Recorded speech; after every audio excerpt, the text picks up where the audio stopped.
Welcome to History in Flames. Empires rise and fall. The past comes alive in fire and ash. Subscribe and relive the stories that shaped the world.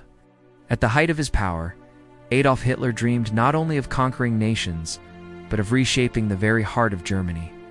He imagined a city that would outshine Paris, rival Rome, and eclipse the glory of ancient empires. Germania. But Germania was never built. What survives is a haunting vision, architectural blueprints, scale models, and fragments of stone. A dream of power, built on fear and slavery, buried under the ruins of war. The story of Germania begins long before the first blueprint. Germany after World War I was broken. Humiliated by the Treaty of Versailles, stripped of land, drowning in debt and inflation. Cities crumbled, families starved, and faith in democracy withered. In this despair, Hitler rose as a man who promised not only to restore pride, but to create a new world. For him, architecture was not just stone and steel, it was destiny. He believed buildings could outlast empires, shaping the minds of generations long after his death. Hitler saw himself as more than a dictator. He imagined himself as a modern Caesar, a builder of civilizations. He believed that politics was fleeting, but architecture was eternal. The pyramids of Egypt, the Colosseum of Rome, these had outlived their rulers, and so he turned to architecture as propaganda, colossal buildings, wide avenues, temples of power. That man was Albert Speer, young, ambitious, and loyal. Speer rose quickly through the Nazi ranks.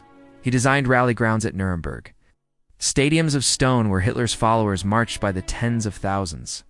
To Speer, Hitler was more than a client. He was a visionary patron. Together, they would create Germania, a city that would wipe Berlin from the map and replace it with a Nazi utopia of power.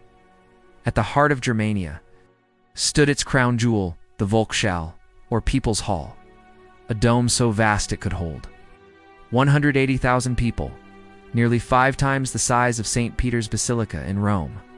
Inside, the hall would be crowned with the Nazi eagle and swastika, looming above the masses. Its scale was beyond imagination.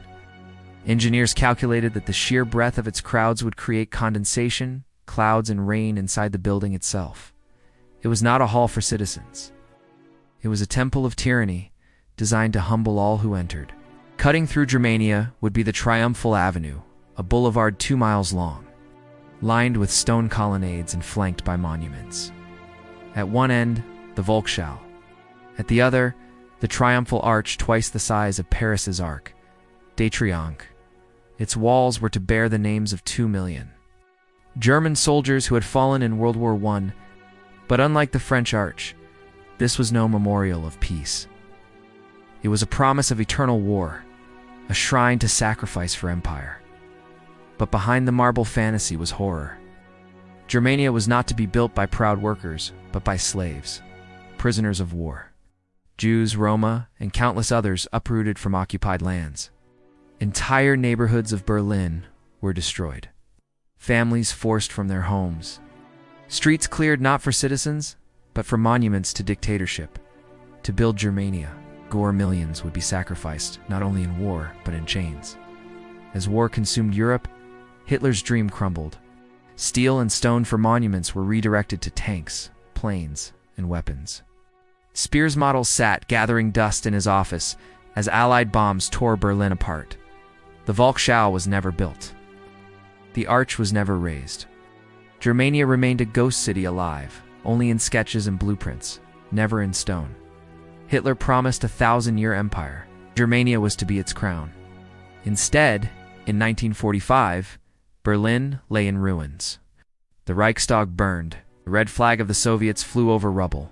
Germania never existed. It remained a delusion, a fantasy of power built on cruelty and arrogance.